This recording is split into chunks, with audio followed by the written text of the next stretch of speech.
Existe um tipo de silêncio que nenhum ser humano jamais ouviu. Um silêncio tão absoluto que nenhuma voz, nenhum vento e nenhum oceano jamais conseguiram quebrá-lo. Um silêncio que domina mundos esquecidos pelo tempo, onde o sol aparece apenas como um pequeno ponto brilhante perdido na escuridão. Lugares tão distantes que a luz leva horas, dias e até anos para atravessar o vazio que nos separa deles.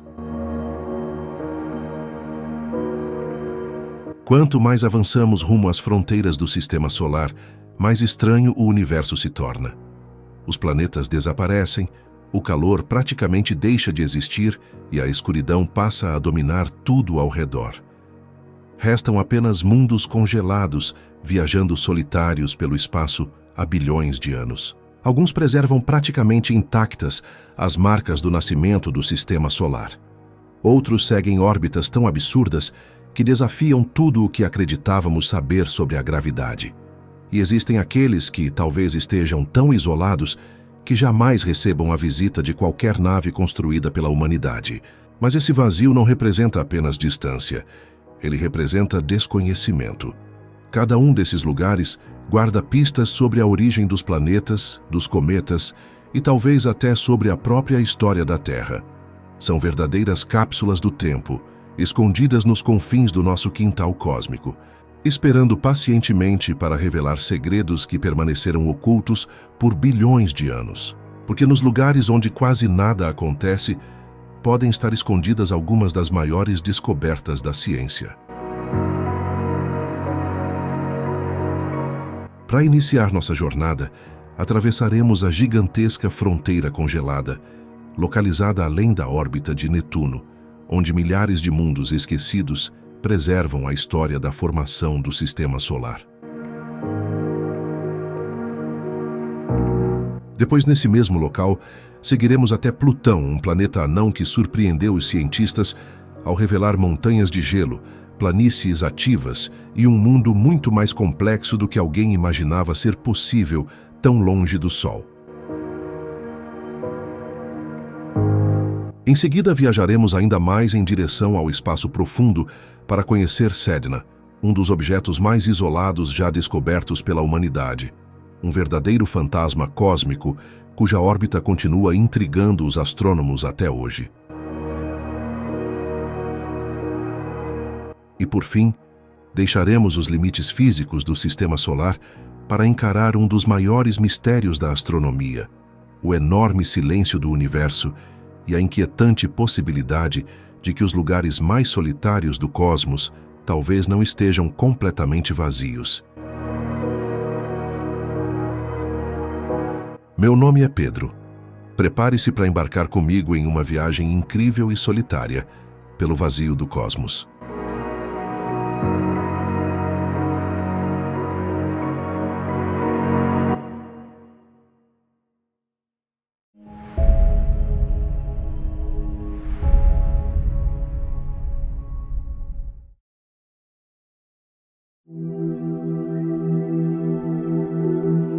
Há um lugar no sistema solar, onde mundos inteiros vagam na escuridão há bilhões de anos, preservados como fósseis cósmicos desde a formação dos planetas. E o mais impressionante é que esse lugar existe bem na nossa vizinhança, muito além da órbita de Netuno, depois dos planetas rochosos, dos gigantes gasosos e das tempestades colossais que dominam os confins do sistema solar, encontramos uma fronteira congelada que poucos conhecem. Um reino repleto de objetos estranhos, planetas anões, cometas e mundos que parecem ter parado no tempo. Mas essa região não é apenas um depósito de gelo e rochas perdidas no espaço. Ela guarda algumas das pistas mais importantes sobre como o sistema solar nasceu, como os planetas foram formados, como os cometas surgiram, e talvez até como os ingredientes necessários para a vida chegaram à Terra bilhões de anos atrás. Durante décadas, os astrônomos sequer tinham certeza de que esse lugar realmente existia. Hoje, sabemos que ele abriga centenas de milhares de objetos congelados, incluindo alguns dos corpos celestes mais intrigantes já descobertos pela humanidade. E graças a missões espaciais ousadas, começamos finalmente a revelar os segredos escondidos nesse território remoto. Por isso, vamos viajar até os limites do sistema solar conhecido. Visitaremos mundos congelados, exploraremos uma gigantesca fábrica natural de cometas e conheceremos objetos tão estranhos que estão ajudando os cientistas a reconstruir a história da formação dos planetas. Bem-vindos ao Cinturão de Kuiper.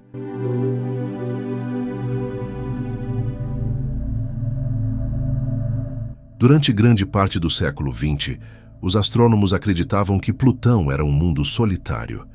Descoberto em 1930, ele parecia ocupar sozinho os confins do sistema solar. Muito além da órbita de Netuno, aquele pequeno mundo gelado vagava pela escuridão em uma trajetória estranha e diferente da dos demais planetas. Mas havia um problema. Quanto mais os cientistas estudavam Plutão, menos ele parecia se encaixar na categoria dos grandes planetas. Ele era pequeno demais, leve demais, e sua órbita inclinada e alongada levantava uma pergunta intrigante. E se Plutão não fosse um caso isolado? E se ele fosse apenas o primeiro membro de uma população inteira de objetos ainda desconhecidos? Essa suspeita começou a ganhar força em 1951, quando o astrônomo Gerard Kuiper propôs a existência de uma vasta região repleta de corpos congelados além da órbita de Netuno. A ideia era fascinante, mas havia um grande obstáculo. Naquela época, os telescópios simplesmente não possuíam a capacidade necessária para encontrar objetos tão pequenos e distantes. Durante décadas, o chamado Cinturão de Kuiper permaneceu apenas como uma hipótese. Mas tudo mudou em 1992. Utilizando equipamentos muito mais avançados, os astrônomos David Jewitt e Jane Lu identificaram um pequeno objeto orbitando além de Netuno. Catalogado inicialmente como 1992 QB1, ele se tornou o primeiro objeto oficialmente descoberto no Cinturão de Kuiper. Essa observação foi um divisor de águas. De repente, Plutão deixou de ser uma exceção e passou a fazer parte de algo muito maior. Nos anos seguintes, novos objetos começaram a surgir em praticamente todas as direções daquela região distante. Quanto mais observávamos, mais evidente ficava que existia uma enorme população de mundos congelados escondida na periferia do sistema solar. E aquilo era apenas o começo. Para compreender a verdadeira dimensão do Cinturão de Kuiper, imagine que estamos a bordo de uma nave espacial, deixando a Terra para trás e seguindo rumo às fronteiras do sistema solar. Nossa viagem começa próximo ao Sol. Em poucos instantes, ultrapassamos Mercúrio, Vênus, a Terra e Marte. Logo adiante, encontramos o famoso Cinturão de Asteroides, uma região repleta de fragmentos rochosos que nunca conseguiram formar um planeta completo. Apesar de sua fama, o Cinturão de Asteroides é relativamente pequeno. Ele ocupa uma faixa entre Marte e Júpiter e contém apenas uma fração da massa da nossa Lua. Seus objetos podem parecer numerosos nos filmes de ficção científica, mas na realidade estão separados por enormes distâncias. Então não temos problemas ao atravessá-lo. Continuando nossa jornada, passamos pelos gigantes do sistema solar. Primeiro surge Júpiter, com suas tempestades colossais. Depois Saturno, cercado por seus magníficos anéis. Mais adiante encontramos Urano e Netuno, os gigantes gelados que marcam a fronteira dos grandes planetas. Mas a viagem não termina ali. Quando cruzamos a órbita de Netuno, localizada a cerca de 30 vezes a distância entre a Terra e o Sol, entramos em um território completamente diferente. Esse é o Cinturão de Kuiper. Se estendendo entre 30 e 50 unidades astronômicas do Sol, essa gigantesca região abriga uma quantidade impressionante de objetos congelados. Entre eles estão alguns dos mundos mais estranhos do Sistema Solar, como Plutão, Makemake, Haumea e Eris, além de centenas de milhares de outros corpos ainda pouco conhecidos. Ao contrário do cinturão de asteroides, formado principalmente por rochas, o cinturão de Kuiper é dominado por gelo. Gelo de água, metano congelado, amônia e diversos outros compostos que permaneceram praticamente inalterados desde os primórdios do Sistema Solar. De certa forma, esses objetos funcionam como cápsulas do tempo. Eles são alguns dos fragmentos mais antigos que sobreviveram à formação dos planetas há cerca de 4 bilhões e 600 milhões de anos. Naquela época distante, muitos desses corpos poderiam ter se unido para formar novos mundos, mas a influência gravitacional de Netuno impediu que isso acontecesse, mantendo a região dispersa até os dias atuais. E a escala desse lugar é difícil de imaginar. Os cientistas estimam que existam centenas de milhares de objetos com mais de 100 quilômetros de diâmetro e possivelmente mais de 1 trilhão de cometas espalhados pela região. Mesmo assim, as distâncias entre eles são tão grandes que, em média, 2 objetos vizinhos podem estar separados por dezenas de milhões de quilômetros. É um oceano quase vazio de mundos congelados, mas existe algo ainda mais surpreendente. O cinturão de Kuiper que conhecemos representa apenas a parte principal dessa fronteira gelada. Além dele, existe uma região chamada disco disperso, onde alguns objetos seguem órbitas extremamente alongadas que se estendem por centenas ou até milhares de vezes a distância entre a Terra e o Sol. E mesmo essa região colossal ainda não representa o verdadeiro limite do Sistema Solar. Muito além dele, existe outra estrutura tão gigantesca que faz o próprio cinturão de Kuiper parecer pequeno. Uma imensa esfera de objetos congelados que envolve todo o Sistema Solar e que pode guardar trilhões de corpos ainda desconhecidos. A misteriosa nuvem de Oort. Se o cinturão de Kuiper já parece imenso, a estrutura que existe além dele é ainda mais impressionante. A nuvem de Oort é uma gigantesca esfera de objetos congelados que envolve praticamente todo o Sistema Solar. Diferente do cinturão de Kuiper, que possui a forma de um anel achatado, a nuvem de Oort se estende em todas as direções, formando algo semelhante a uma enorme bolha cósmica. Sua distância é tão absurda que os telescópios atuais ainda não conseguem observá-la diretamente. Os cientistas acreditam que ela começa a cerca de 2.000 unidades astronômicas do Sol e pode se estender por até 100.000 unidades astronômicas. Em outras palavras, ela está milhares de vezes mais distante que o próprio cinturão de Kuiper. Mas apesar das enormes diferenças entre essas duas regiões, elas compartilham algo em comum. Ambas são verdadeiras fábricas naturais de cometas. Muitos dos cometas de longo período, aqueles que levam milhares ou até milhões de anos para completar uma volta ao redor do Sol, provavelmente se originam na nuvem de Oort. Já os cometas de curto período, que retornam regularmente ao Sistema Solar interno em menos de 200 anos, costumam nascer no cinturão de Kuiper. E isso acontece porque essa região congelada está longe de ser estática. Ao longo de bilhões de anos, os objetos do cinturão de Kuiper colidem ocasionalmente entre si. Embora as distâncias sejam enormes, o número de corpos presentes é tão grande que encontros e impactos acabam acontecendo. Quando isso ocorre, fragmentos são lançados para o espaço e novos caminhos orbitais podem surgir. Em outros casos, a própria gravidade de Netuno entra em ação. Pequenas perturbações gravitacionais podem alterar lentamente a trajetória de alguns objetos, os empurrando para o interior do Sistema Solar. E é nesse momento que um simples corpo congelado pode iniciar uma transformação extraordinária.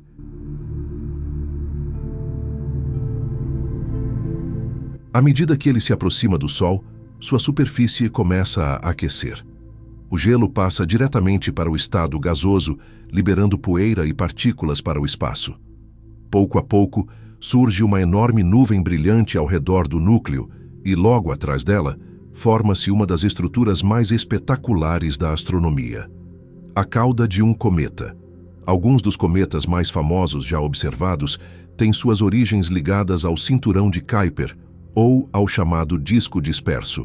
Um dos exemplos mais conhecidos é o cometa Halley, que visita as proximidades da Terra a cada 75 ou 76 anos. Outro caso sensacional foi o do cometa Shoemaker-Levy 9. Em 1994, ele se fragmentou em diversos pedaços e colidiu com Júpiter. Foi a primeira vez na história que a humanidade observou diretamente o impacto entre dois corpos do Sistema Solar. As explosões foram tão poderosas que suas marcas permaneceram visíveis na atmosfera do planeta por semanas. Felizmente, os objetos originados no cinturão de Kuiper não representam qualquer ameaça imediata para a Terra. Os astrônomos monitoram continuamente os corpos conhecidos, e não existe nenhum risco significativo vindo dessa região nas próximas gerações. Mas existe outra questão interessante. O cinturão de Kuiper que vemos atualmente é apenas uma sombra do que já foi um dia. Logo após a formação do Sistema Solar, essa região provavelmente possuía algo entre 7 e 10 vezes a massa da Terra. Porém, as migrações orbitais dos planetas gigantes espalharam boa parte desse material para o espaço interestelar ou para regiões ainda mais distantes. Hoje, resta apenas uma pequena fração daquela população original. E mesmo agora, bilhões de anos depois, o processo continua. Colisões, fragmentações e perturbações gravitacionais seguem remodelando lentamente essa fronteira congelada. Uma fronteira que, apesar de tão distante, ainda guarda alguns dos maiores segredos da história do Sistema Solar.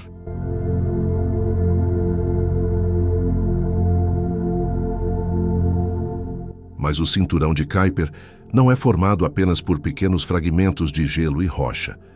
Espalhados por essa vasta fronteira congelada, existem mundos inteiros, alguns deles tão grandes que receberam uma classificação especial: planetas anões. O mais famoso de todos é sem dúvida Plutão, mas ele está longe de ser o único objeto grande dessa região. Um dos seus maiores rivais é Eris. Descoberto em 2005, esse planeta anão possui praticamente o mesmo tamanho de Plutão, mas é mais massivo. Foi justamente a descoberta de Eris que levou os astrônomos a repensarem a definição de planeta e, consequentemente, contribuiu para a reclassificação de Plutão. Outro mundo fascinante é Makemake. Localizado a mais de 6 bilhões de quilômetros do Sol, ele apresenta uma superfície extremamente brilhante, coberta por metano congelado e outros compostos voláteis. Apesar de sua grande distância, Makemake continua sendo um dos objetos mais luminosos já observados nessa região. Aqui também encontramos Haumea, um dos corpos mais estranhos de todo o Sistema Solar. Isso porque esse mundo tem uma das características mais bizarras do nosso sistema. Haumea possui um formato alongado, semelhante a uma bola de futebol americano. Sua rápida rotação faz com que complete uma volta em torno de seu próprio eixo em menos de 4 horas, o tornando um dos objetos de rotação mais rápida já conhecidos. Além disso, ele possui um sistema de anéis, algo extremamente raro entre os planetas anões. E esses são apenas os mais conhecidos. Astrônomos já catalogaram milhares de objetos no cinturão de Kuiper, e novos candidatos a planetas anões continuam sendo descobertos regularmente. Alguns possuem luas, outros apresentam órbitas extremamente incomuns, e vários ainda guardam características que desafiam nossa compreensão sobre a formação do Sistema Solar.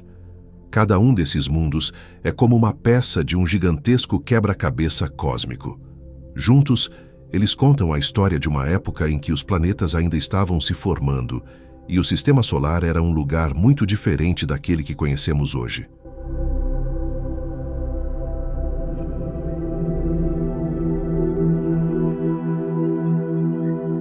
Durante muito tempo, o cinturão de Kuiper existiu apenas como uma hipótese, uma ideia distante sobre o que poderia estar escondido além da órbita de Netuno.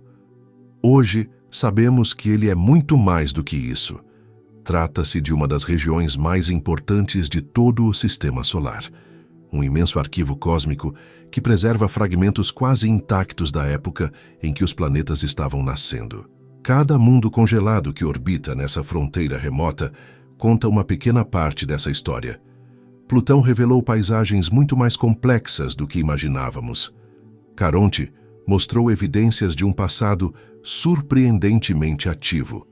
Arrokoth ajudou os cientistas a compreender como os primeiros blocos de construção dos planetas surgiram há bilhões de anos, e milhares de outros objetos continuam aguardando sua vez de revelar seus próprios segredos.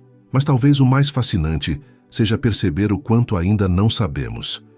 Mesmo após décadas de observações e missões espaciais, exploramos apenas uma pequena fração dessa vasta região congelada. A cada novo telescópio, a cada nova descoberta e a cada avanço tecnológico, percebemos que o cinturão de Kuiper é muito maior, mais complexo e mais misterioso do que imaginávamos.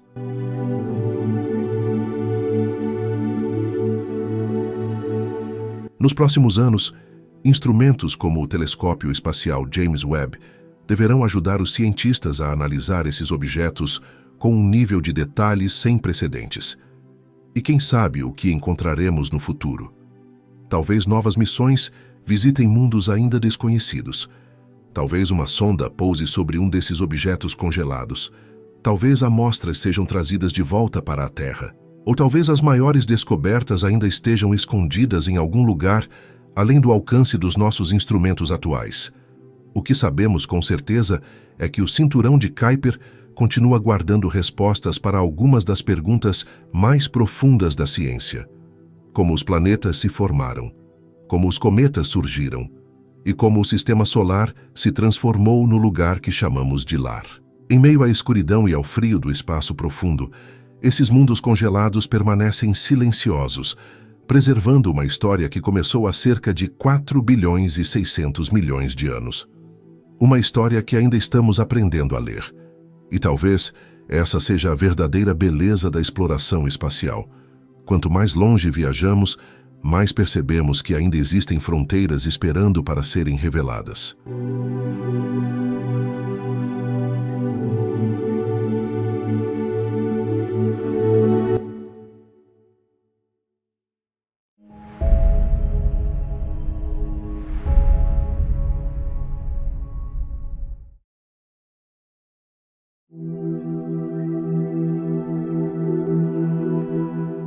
Existe um lugar no nosso sistema solar onde o Sol é apenas mais uma estrela brilhante no céu.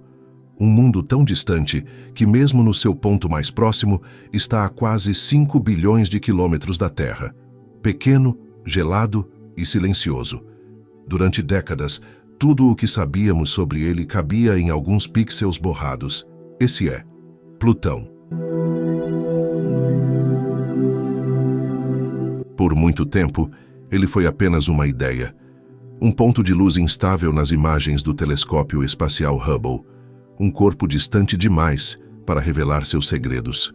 Sabíamos que era pequeno, frio e distante, mas o que realmente existia ali? Montanhas, planícies, um mundo morto e congelado no tempo? Ou algo completamente diferente? Quando pensamos em planetas ativos, imaginamos vulcões como os da Terra, tempestades como as de Júpiter ou oceanos como os de Europa. Mas Plutão parecia condenado a ser apenas um bloco de gelo esquecido na borda do sistema solar. Até que, em 2015, tudo mudou. Uma sonda enviada quase uma década antes finalmente chegou lá. E o que ela revelou não era um mundo estático e sem vida geológica. Era algo estranho, colorido e dinâmico. Um lugar que parecia mais com um mundo complexo do que um simples planeta anão. Aqui tem de tudo. Montanhas de gelo que se erguem quilômetros acima da superfície. Geleiras de nitrogênio que fluem lentamente. Regiões escuras como carvão e outras brilhantes como neve. Como um objeto tão pequeno pode ser tão diverso? Como um mundo tão distante pode ser tão ativo? E mais importante, o que Plutão ainda está escondendo de nós?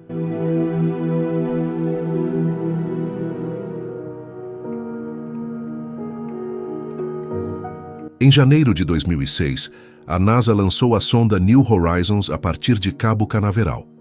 O objetivo era claro, mas ambicioso: visitar Plutão pela primeira vez na história e revelar de perto aquilo que por décadas foi apenas um borrão distante. Na época do lançamento, muita coisa ainda era incerta. Nem todas as luas de Plutão haviam sido descobertas. Sabíamos de Caronte, sua maior companheira, Mas mundos como Nix, Hydra, Kerberos e Styx ainda estavam sendo identificados. Era como enviar uma nave para um território parcialmente mapeado, a bilhões de quilômetros de casa. A viagem não foi simples. Foram quase 5 bilhões de quilômetros atravessando o sistema solar exterior de forma silenciosa e paciente, até que, em 14 de julho de 2015, 9 anos depois do lançamento, a New Horizons finalmente chegou ao seu destino. E então, aconteceu o momento que mudou tudo. Durante poucas horas, a sonda realizou seu sobrevoo histórico, capturando as imagens mais detalhadas já feitas de Plutão. Mas havia um detalhe quase cruel nessa conquista. A taxa de transmissão de dados era de apenas 1 a 2 kilobytes por segundo. Para colocar em perspectiva, isso é mais lento do que a internet discada dos anos 90. Cada imagem levava horas para ser enviada. O conjunto completo de dados levou cerca de 15 meses para chegar totalmente à Terra.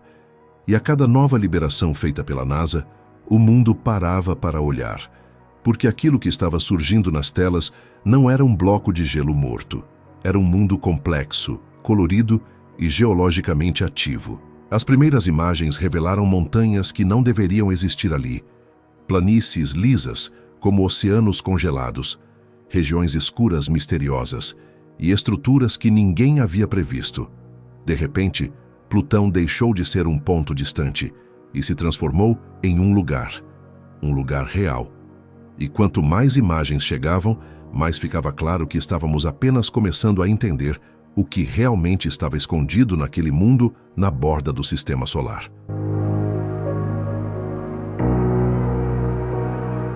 Quando as primeiras imagens em alta resolução começaram a chegar, a verdadeira forma de Plutão começou a se revelar. Regiões claras brilhavam como neve recém-caída, enquanto outras eram tão escuras que pareciam carvão espalhado pela superfície. E próximo ao equador do planeta anão, uma formação peculiar chamava a atenção. Uma sequência de manchas escuras alinhadas como se fossem marcas deixadas por uma mão gigante. Essa região ficou conhecida informalmente como Brass Knuckles. Na prática, ela é composta por 6 áreas baixas, cada uma com cerca de 480 quilômetros de largura. Esse tipo de formação recebe o nome de maculae, que vem do latim e se refere a uma mancha escura ou uma área de albedo diferente, mais escura ou mais clara, na superfície de um corpo celeste, como um planeta, lua ou asteroide.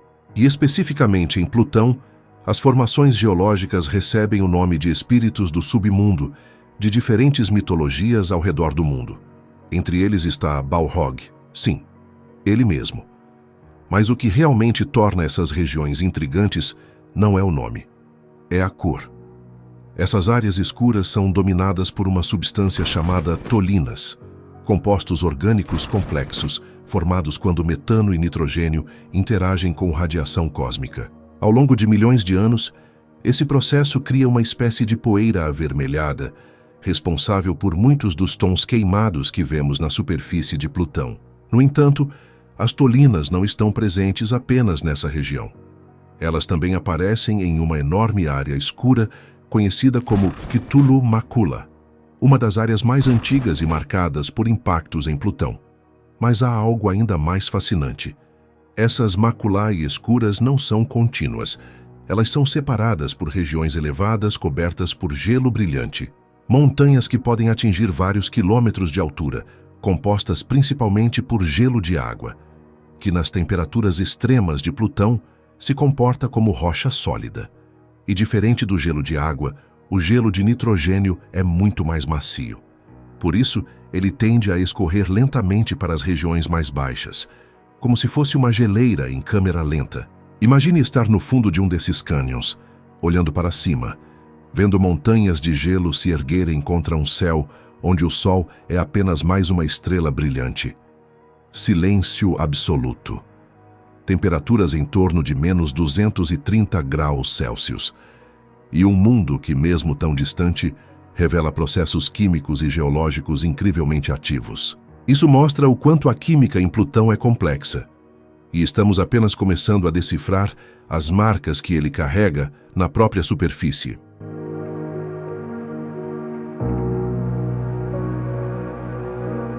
Entre todas as imagens enviadas pela New Horizons, uma se tornou imediatamente icônica. Uma região clara, brilhante, que lembra um coração. Essa região recebeu o nome de Tombaugh Regio, em homenagem a Clyde Tombaugh, o astrônomo que descobriu Plutão em 1930. Mas apesar da aparência simpática, o que existe ali é um dos ambientes mais dinâmicos e estranhos já observados no Sistema Solar. O coração é dividido em duas metades muito diferentes. A parte oeste é uma vasta planície lisa chamada Sputnik Planitia. Ela é composta principalmente por gelo de nitrogênio e se estende por centenas de quilômetros como um oceano congelado. Sua superfície apresenta padrões poligonais gigantes, formados por convecção lenta. O gelo ali não está parado. Ele se movimenta, sobe, desce, circula ao longo de milhões de anos. É como se Plutão estivesse respirando. Já o lado leste é completamente diferente. Rugoso, elevado, cheio de relevos e texturas que lembram a casca de uma laranja. Essa região é mais antiga e mais irregular. E o contraste entre as duas metades é impressionante, como se fossem dois mundos colados um ao outro. Mas o que torna tudo ainda mais fascinante é o ciclo do nitrogênio. Mesmo com uma atmosfera extremamente fina, Plutão possui ventos capazes de transportar partículas congeladas. O nitrogênio de Sputnik Planitia pode sublimar, passando diretamente do estado sólido para o gasoso, subir para a atmosfera e depois se depositar novamente nas regiões mais altas do lado leste. Essas áreas elevadas brilham intensamente porque estão cobertas por esse gelo recém-depositado, aumentando seu albedo, ou seja, sua capacidade de refletir luz. E parte desse gelo, com o tempo, escorre de volta para as planícies mais baixas em forma de glaciares lentos e silenciosos. Ou seja, existe uma troca constante entre as duas metades do coração, um equilíbrio delicado. E como se isso já não fosse surpreendente o suficiente, nas bordas da Sputnik Planitia surgem cadeias de montanhas imponentes. Próximo a elas, cientistas identificaram algo que ninguém esperava encontrar tão longe do Sol. Campos de dunas. Sim, dunas. Formadas não por areia, mas por partículas de gelo de metano, transportadas por ventos sutis, moldadas por um ambiente onde a temperatura chega a menos 230 graus Celsius. Segundo nossos modelos anteriores, Plutão não deveria ter esse nível de atividade, mas tem. O que parecia ser apenas um bloco de gelo distante revelou-se um sistema complexo, com ciclos, trocas e processos ativos. E se o coração de Plutão já é assim, o que estará acontecendo abaixo da superfície?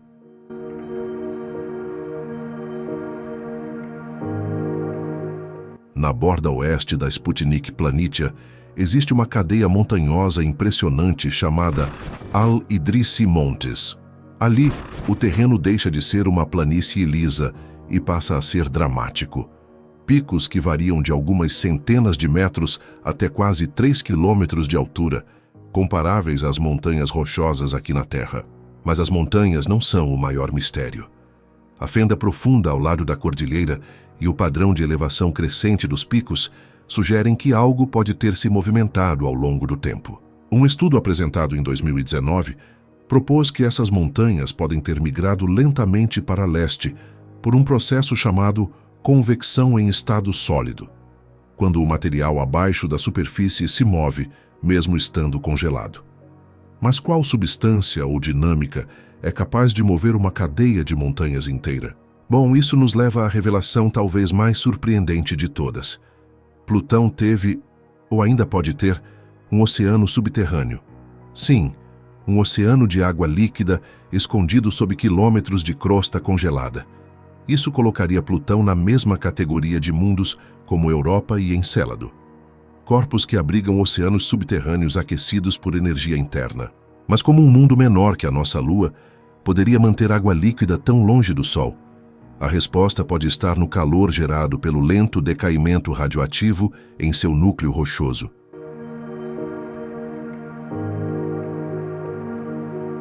O núcleo de Plutão contém isótopos radioativos de longa vida, principalmente urânio 238, tório 232 e potássio 40. Esses elementos instáveis sofrem decaimento radioativo natural, emitindo partículas alfa e beta e radiação gama, ao longo de bilhões de anos. A energia cinética e a radiação liberadas durante esses decaimentos são convertidas em energia térmica, ao colidirem com os átomos vizinhos no núcleo rochoso. O calor gerado no núcleo pode ter derretido ou ainda derrete o gelo adjacente, mantendo um oceano de água líquida subsuperficial. Se isso for verdade, as montanhas que vemos na superfície podem ser apenas a manifestação externa de processos profundos acontecendo abaixo. Plutão, então, não seria apenas um mundo congelado. Seria um mundo ativo, com dinâmica interna, com energia e, talvez, com ambientes que desafiam tudo o que pensávamos sobre a borda do Sistema Solar.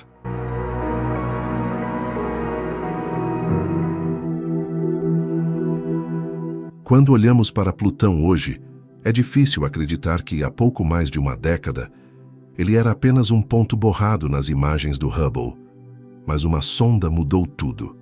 A passagem da New Horizons não apenas revelou montanhas de gelo, planícies de nitrogênio e dunas congeladas, ela revelou um mundo surpreendentemente complexo.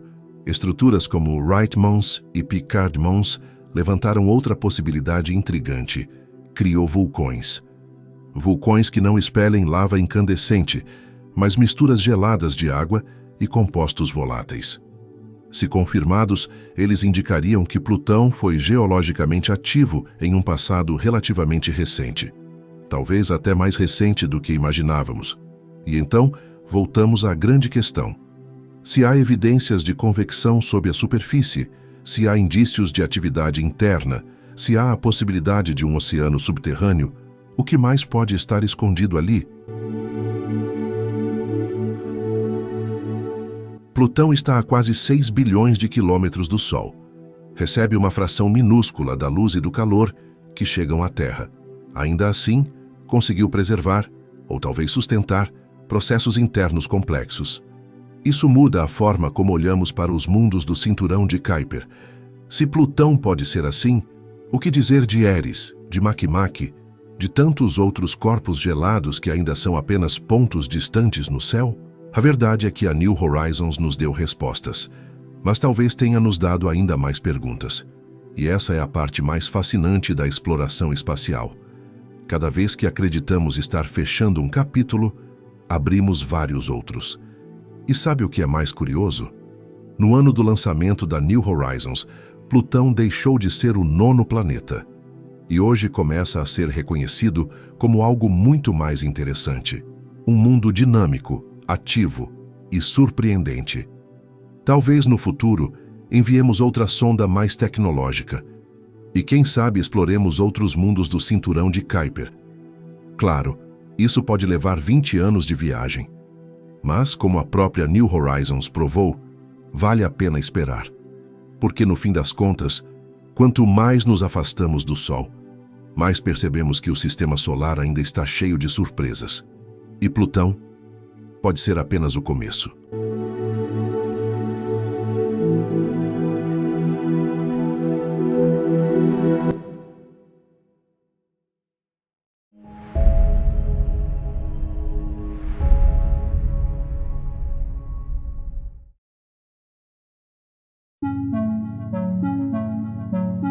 Nos confins do Sistema Solar, onde o Sol é apenas um ponto distante no céu, se esconde um mundo enigmático.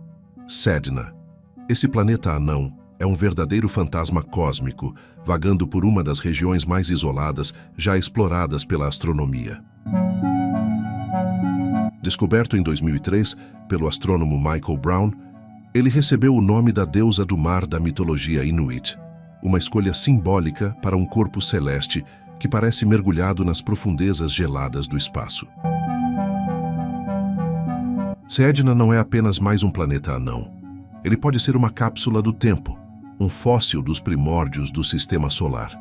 Seu movimento lento e sua órbita extremamente alongada, que leva cerca de 11.400 anos para dar uma volta completa ao redor do Sol, sugerem que ele pode ter se formado em uma região muito diferente e, de alguma forma, acabou capturado por nossa estrela.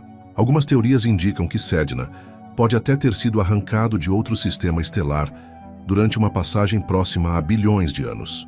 2 décadas após sua descoberta, ele continua desafiando os astrônomos. Oficialmente reconhecido como planeta anão pela União Astronômica Internacional em 2008, Sedna é frequentemente associado ao cinturão de Kuiper, mas sua órbita o leva muito além, chegando a uma região que se aproxima da nuvem de Oort, a última fronteira gravitacional do Sol. Esse isolamento extremo levanta muitas perguntas. O que o levou para tão longe? Será que existem outros mundos desconhecidos em sua vizinhança? Bom, vamos explorar os mistérios desse mundo congelado e tentar entender por que ele é tão diferente de tudo o que conhecemos.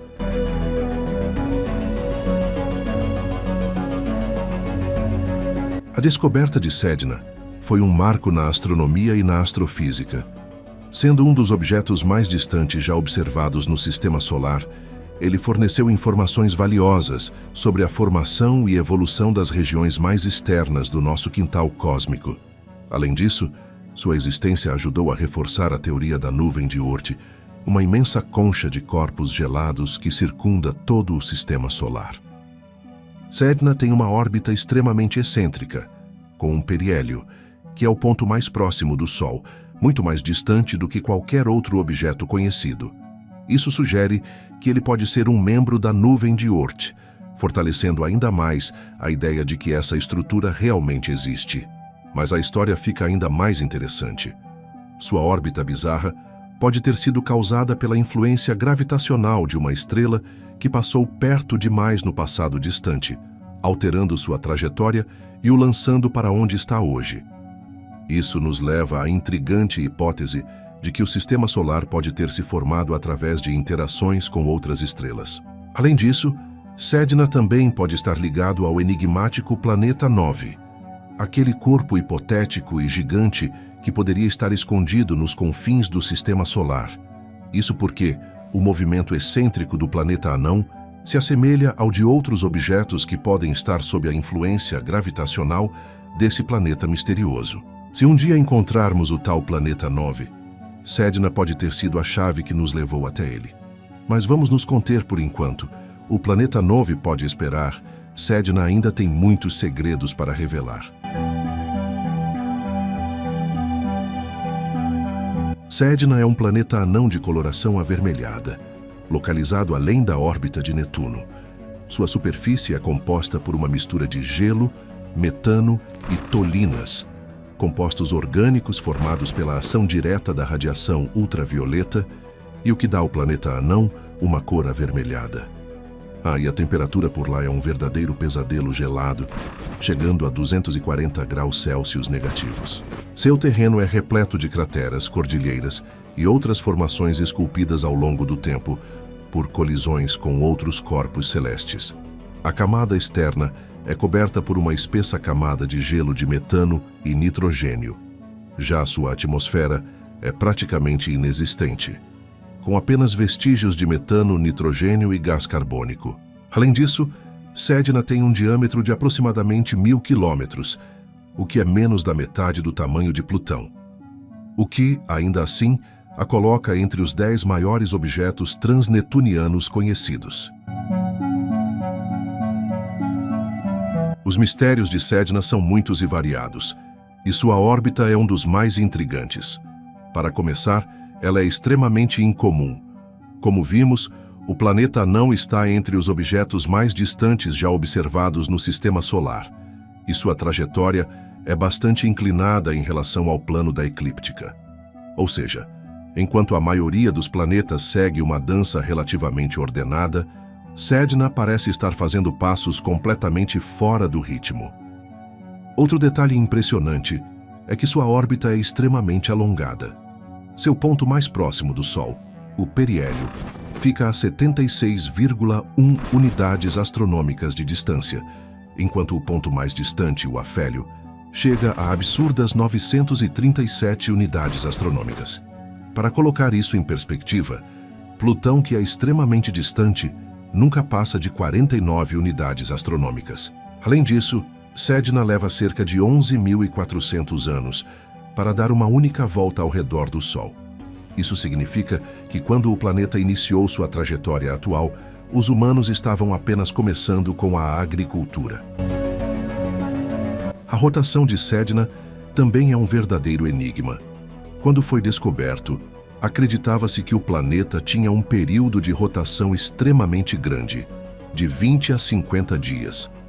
Inicialmente, os cientistas pensavam que essa rotação lenta era causada pela força de maré de um grande companheiro binário, similar com o que ocorre com Plutão e sua lua Caronte, que inclusive é maior que Sedna.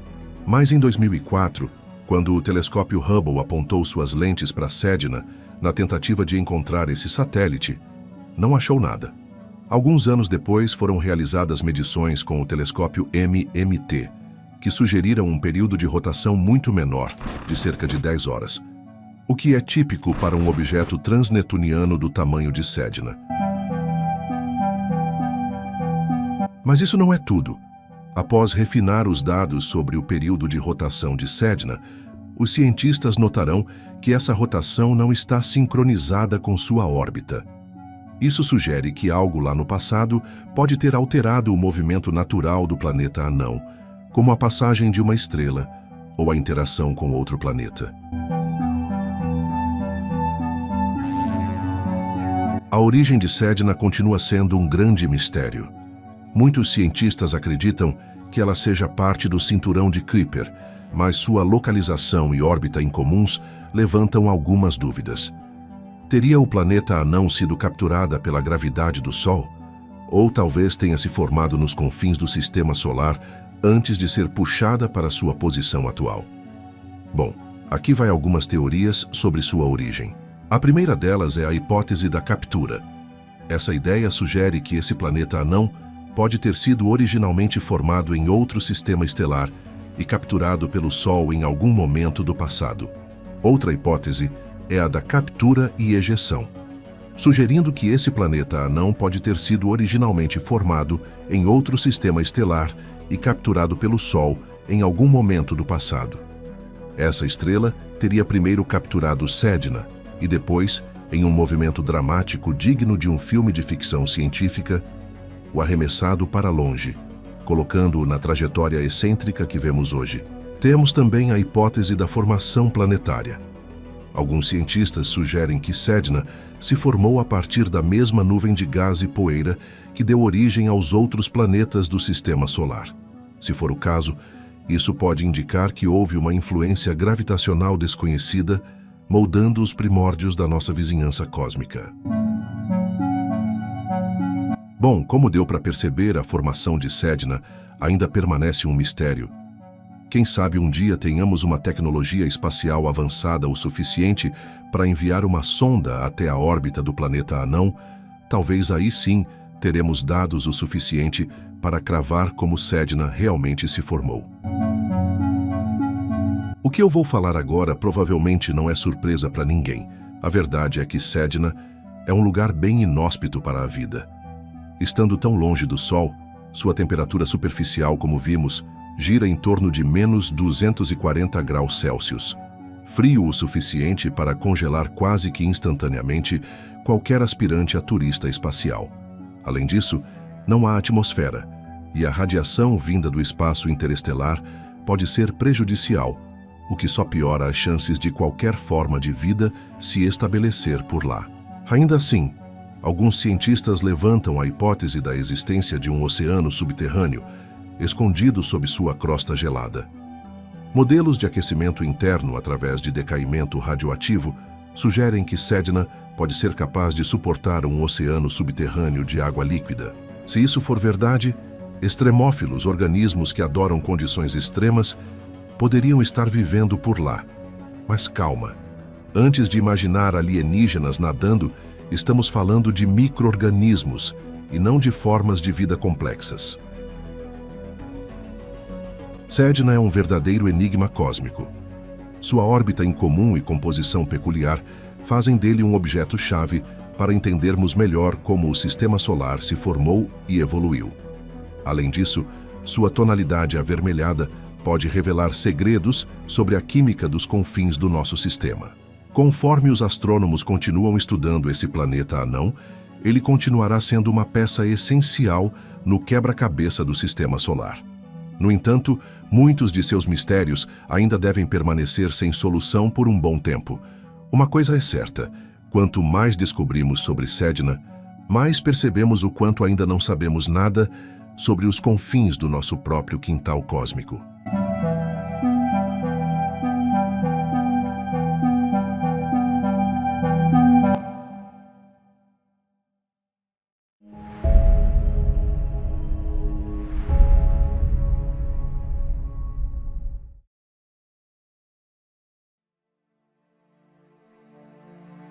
Será que estamos sozinhos no universo? Será que nossas vozes ecoam solitárias ou há outros seres inteligentes aí fora esperando para se comunicar? Dentro do nosso sistema solar, algumas missões procuraram por sinais de vida antiga e atual, especialmente em Marte e na Lua Europa de Júpiter. Além do nosso sistema solar, missões como Kepler estão revelando milhares de planetas orbitando outras estrelas, alimentando ainda mais nossa imaginação e nos fazendo nos perguntar se existem outras civilizações por aí. Talvez fazendo a mesma pergunta: estamos sozinhos? Entretanto, alguns especialistas na busca por vida extraterrestre têm compartilhado cada vez mais a visão de que a humanidade não está pronta para um contato com uma civilização alienígena. Isso se torna óbvio quando deixamos de lado os sonhos e a imaginação e nos aprofundamos na abordagem científica. E não é só isso. Não apenas a busca por civilizações inteligentes pode ser infrutífera, mas também pode abrir uma porta pela qual talvez não estejamos preparados para passar. Que mistérios estão realmente escondidos por trás do silêncio cósmico? E por que estamos nos esforçando tanto para entrar em contato com seres extraterrestres, sabendo que talvez nunca alcancemos esse objetivo? Enquanto exploramos nosso sistema solar e além, desenvolvemos ferramentas cada vez mais sofisticadas para saciar nossa curiosidade sem fim sobre a possibilidade de existir vida em outros lugares no cosmos. Depois de passar anos explorando as possibilidades de entrar em contato com seres extraterrestres, os cientistas chegaram a conclusões surpreendentes. Vamos imaginar que uma civilização alienígena esteja no mesmo nível de avanço tecnológico que nós e que suas espaçonaves voem nas mesmas velocidades que as nossas. Descobriu-se que uma vida inteligente com esse nível de avanço precisa de menos de 1 bilhão de anos para se espalhar por uma galáxia do mesmo tamanho que a nossa. Imagine só o quão rápido nossa galáxia teria sido habitada por qualquer civilização desse calibre. Mas se isso fosse verdade, por que não estamos vendo uma galáxia viva ao nosso redor? Para responder a essa pergunta, precisamos dar uma olhada na escala de Kardashev.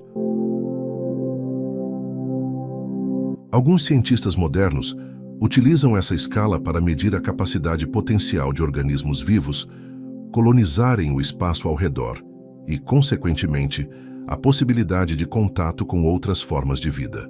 Essa escala nos dá a própria resposta sobre por que não estamos vendo um espaço tipo Star Wars ao nosso redor. Kardashev propôs medir o nível de avanço tecnológico de uma civilização com base em como ela utiliza eficientemente seus recursos energéticos. De acordo com essa escala, uma civilização do tipo 1 pode aprender a utilizar toda a energia que consegue colher em seu planeta natal e que é irradiada pela sua estrela-mãe.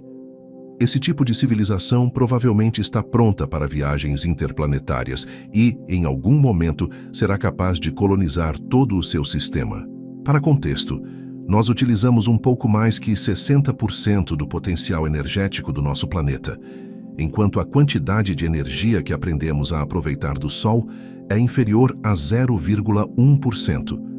Parece que ainda estamos no nível zero de acordo com essa escala. Civilizações que atingiram o status de tipo 2 são capazes de capturar energia não apenas em seu planeta natal, mas também de qualquer fonte que possam aproveitar dentro de seu sistema estelar, ou pelo menos estão próximas de fazer isso. Na busca por esse tipo de civilização, os cientistas estão de olho em uma esfera de Dyson, uma estrutura artificial hipotética que permitiria à civilização aproveitar toda a energia de sua estrela.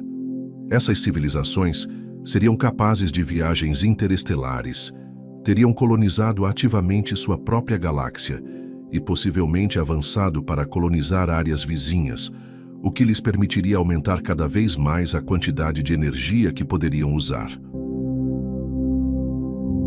Além de utilizar toda a energia de seu sistema estelar, as civilizações do tipo 3 podem aproveitar a energia de sistemas vizinhos, controlar a energia de toda a galáxia ou até mesmo do universo inteiro.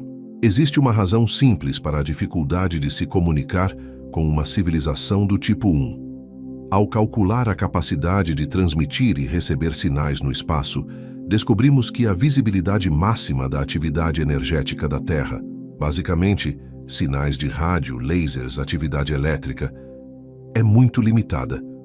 Se nos esforçarmos muito, mas muito mesmo, só podemos ser vistos ou ouvidos a uma distância de 4 anos-luz. O ruído que produzimos só poderia ser ouvido por nossos vizinhos mais próximos, que tenham alcançado o mesmo nível de desenvolvimento que o nosso. Uma civilização do tipo 2 seria capaz de nos ouvir de uma distância muito maior. Eles também poderiam garantir que permanecessem despercebidos, seja devido à grande distância ou porque assim desejam. É importante ressaltar que a escala de Kardashev é mais um conceito teórico do que uma medida prática, e a humanidade ainda está muito longe de atingir os níveis mencionados na escala. No entanto, a ideia continua sendo um ponto de discussão interessante dentro da astrofísica e da especulação sobre o futuro da tecnologia e da exploração espacial. Após 60 anos transmitindo vários sinais e examinando os céus na tentativa de detectar sinais artificiais, não encontramos nada e aparentemente continuamos sem ser ouvidos.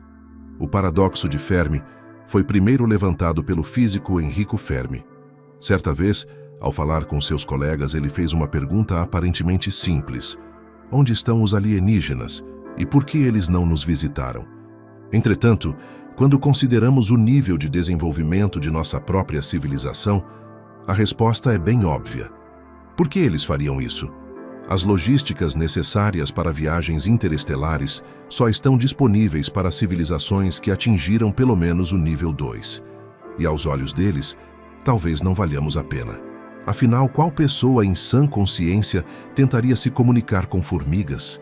Como uma formiga seria capaz de reconhecer que alguém está tentando se comunicar com ela, sem mencionar o uso ineficaz do potencial desse planeta? Outras civilizações que, como nós, ainda não alcançaram o tipo 1, ficam confinadas ao seu próprio planeta e sistema estelar. É simplesmente irreal esperar qualquer visitante de um lugar assim. É possível que, neste exato momento, eles estejam lidando com os mesmos problemas que nós. Fome, luta por recursos e guerreando por territórios. E assim parece que as civilizações do tipo 1 teriam preocupações diferentes. Entretanto, será que alguma delas poderia ter superado esses problemas e decidido se lançar ao espaço? Os dados apresentados pelos cientistas sugerem que podemos ter, na verdade, um número surpreendentemente grande de vizinhos. Ao erguermos nosso olhar para o céu, podemos imaginar quantos planetas potencialmente habitados existem. O que vemos no céu é apenas 1% de nossa própria galáxia, a Via Láctea. Mesmo que apenas 1% desses mundos estejam habitados e povoados por vida consciente, isso totalizaria cerca de 100.000 civilizações inteligentes que poderiam existir apenas em nossa galáxia. E todas elas permanecem em silêncio. Existem inúmeras soluções para o paradoxo de Fermi. Afinal, existem centenas de teorias científicas que tentam explicar esse silêncio. Mas vamos nos focar nas mais interessantes. Uma delas é que não há sinais de civilizações tipo 2 ou tipo 3 porque elas simplesmente não existem. A análise científica nos diz que há milhares de civilizações em nossa galáxia. Portanto, presume-se que haja um fator que atrapalhe o desenvolvimento delas. Esse fator é chamado de o Grande Filtro. Essa hipótese sugere que, após atingir um certo nível de desenvolvimento, a vida enfrenta um obstáculo impossível de superar. No entanto, os cientistas não sabem o que exatamente é esse grande filtro. As possibilidades são limitadas apenas pela nossa imaginação, desde inteligência artificial, que elimina a vida orgânica excessivamente desenvolvida da galáxia, até várias formas de apocalipse. As variáveis podem ser infinitas. O mais lamentável dessa hipótese é que, se for verdadeira, a humanidade se depara com 3 perspectivas possíveis para o futuro. De acordo com o primeiro cenário, nós, como humanidade, somos uma forma de vida única que conseguiu superar o obstáculo do Grande Filtro. Isso significaria que atingir nosso nível de progresso é extremamente desafiador, e as chances disso acontecer são muito baixas. Nesse caso, o silêncio cósmico seria causado pela maioria das civilizações não terem conseguido superar o Grande Filtro. Portanto, simplesmente não temos ninguém com quem entrar em contato. O segundo cenário sugere que somos os primeiros entre nossos vizinhos a avançar para esse nível. Isso se deve ao fato de que as condições necessárias para a existência de vida consciente foram estabelecidas recentemente e aconteceu de sermos os pioneiros nesse progresso. Nesse caso, simplesmente nos encontramos no lugar certo e na hora certa para nos tornarmos uma das primeiras civilizações ultra-inteligentes. Isso também significa que temos muito tempo para avançar e nos tornarmos uma civilização do tipo 2 e tipo 3. É por isso que não há esperança para o contato. Estamos progredindo mais rápido do que qualquer outra forma orgânica de vida desde o Big Bang. O terceiro cenário apresentado pelos cientistas é mais pessimista. Eles supõem que, se não fôssemos os primeiros a atingir esse nível de avanço nessa sequência rara de eventos cósmicos e o Grande Filtro ainda está à nossa frente, a vida evoluiria em intervalos regulares até chegar a um estágio que é onde estamos agora. Seja lá o que for ou quem for, isso apresenta um desafio que impede a evolução da vida para uma civilização do tipo 1. E é improvável que sejamos uma exceção a essa regra. Ou seja, quando atingirmos esse limite, seremos extintos. Aqueles que favorecem a terceira hipótese acreditam que o silêncio cósmico é uma ótima notícia para nós. Afinal, a presença de vida complexa em Marte, em luas ou em outro lugar, significaria que o Grande Filtro está à nossa frente. Há também um ponto de vista oposto. De acordo com ele, civilizações do tipo 2 e tipo 3 existem, e ainda não as encontramos por um motivo. Isso se baseia principalmente no fato de que estamos muito limitados em nossa busca. Afinal, estamos procurando sinais que estejam apenas a 100 anos-luz de distância de nós, o que representa apenas 0,1% da nossa galáxia. Algumas hipóteses sugerem que esta galáxia já foi colonizada há muito tempo. E para os colonizadores, nós estamos localizados em uma área deserta e de pouco interesse.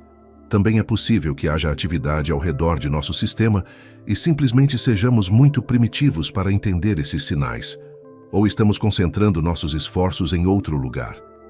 Isso seria como tentar se comunicar com pessoas usando a internet por meio de código Morse.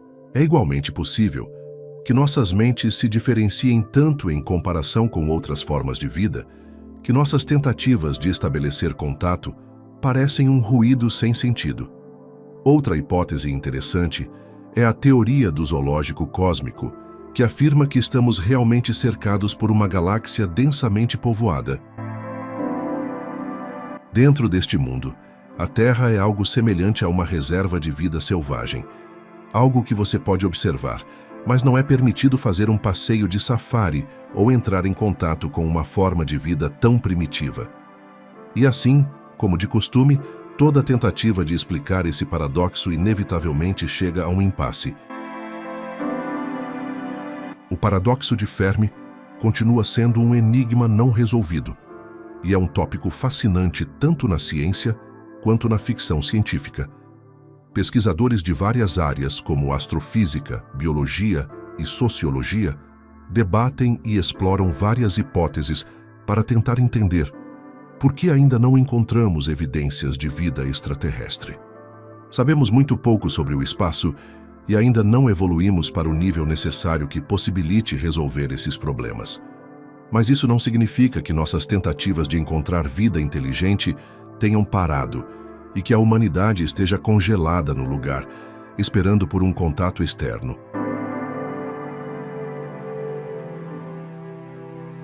Atualmente existem pelo menos 2 projetos que passaram várias décadas tentando estabelecer contato e buscar vida extraterrestre.